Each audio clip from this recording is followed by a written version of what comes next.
everybody, Kate here.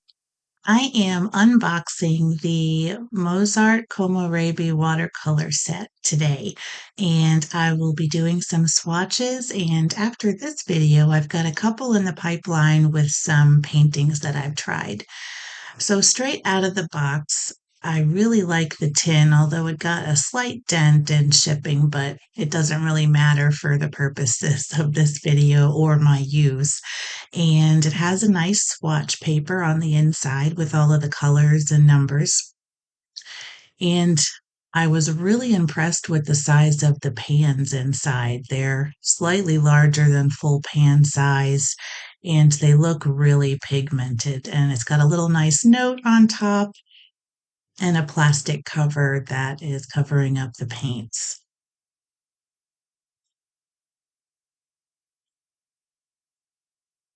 So opening it up, the paints look really glossy, and the bottom of each pan has the number that corresponds with the number on the swatch sheet, which I really like also. The only thing that I didn't care for is that the swatch sheet is attached to the inside of the lid, so you don't really have any place to do any mixing. But I'll go ahead and get the palette moistened up and get started with the swatches, which will be a little bit awkward. And of course, I have the wrong brush out, so I end up changing it after a couple because it's just too big and an awkward position. One thing that really impressed me was how much the pigment really shines through, and you'll see it in the first swatch. I'm just getting some paint loaded on the brush, and you can see me kind of struggling with the bigger brush. And I have a little bit of touching on the first couple, but it gets better, I promise. I'm trying to get a bit of a gradient with the paints so that I can see most pigmented to just a light wash color. I really like the variety of colors in this palette. There are 40 colors in total, but 8 of them are neon colors and 8 of them are metallics down at the bottom. So I'll be swatching those also.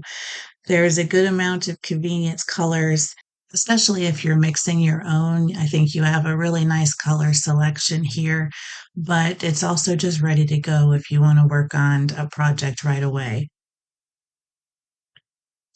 The colors are just so bright, and as I was painting them, I just couldn't get over just how pigmented they are. I don't need a lot on the brush to get in there.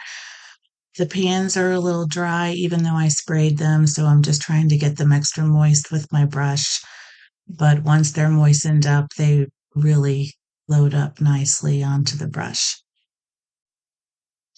The Brilliant Yellow does a really great job with pigment. The Lemon Yellow, it takes me a couple of tries here. This one is the very, very transparent and a light shade, and you can see it as it goes on the paper.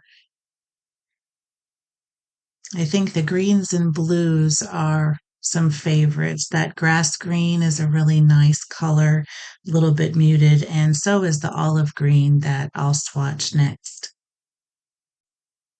One thing I did notice is that when the colors dry, they don't have an overly chalky look and they stay pretty bright. You know how watercolors tend to lighten up quite a bit when they dry, but these ones don't really seem to do much of that. They dry looking pretty similar to what you put down on the paper when it's wet. So that's one thing I've had to get a little bit used to with playing around with these paints since I've done these swatches is it's really easy to immediately go to a bright color, even if you're trying to do something, like a lighter wash or something very, very transparent.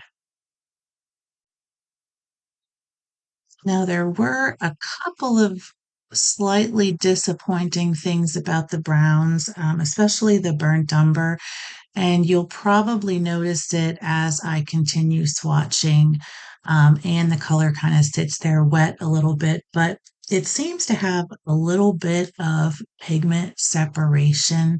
So there's a little bit of lighter brownish pigment coming to the top as it kind of sets. Now, once you put your brush back into it and you're re-wetting your pan, it isn't an issue, but I just wanted to mention that. I didn't really see that on anything except the burnt sienna and burnt umber.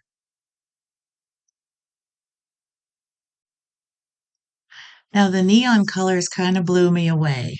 They look like straight up highlighter on the page. So I'm kind of excited to do something funky with those.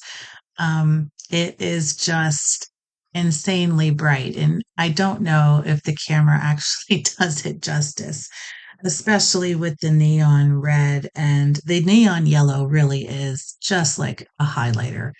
It's kind of crazy, and I just can't get over the pigment amount in these. Such a little bit goes a really long way.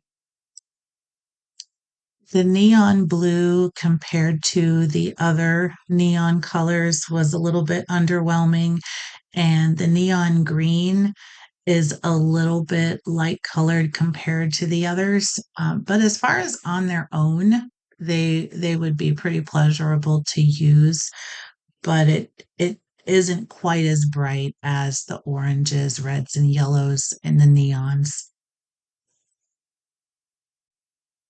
I really liked the metallic colors, and I think they're not bad when it comes to the watercolor palette. I think a marker or a paint pen would probably do a better job, particularly with the gold, which I like and I know is pretty popular. But for what they are, I enjoyed them and I'll definitely be using them. And if I need an extra pop, I can always bring out the paint pen, and that's no problem.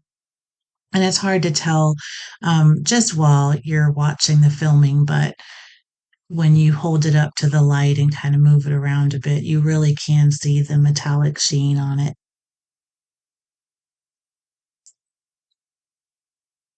Overall, I have to say I was really pleased with this set for being really budget friendly with a great selection of colors, including metallics and neons. You have a pretty good little set here that's portable, has a large amount of paint that will last a long time, and it's highly pigmented. I think, if you're kind of in between and you're looking for something a little bit better than the most basic watercolors and, you're not ready for a professional set, this would really fit the bill. I really look forward to playing around with these colors and getting used to how they act. And stay tuned for a couple of videos coming up right around the corner with how they work on paper in a real painting. Until next time, keep creating.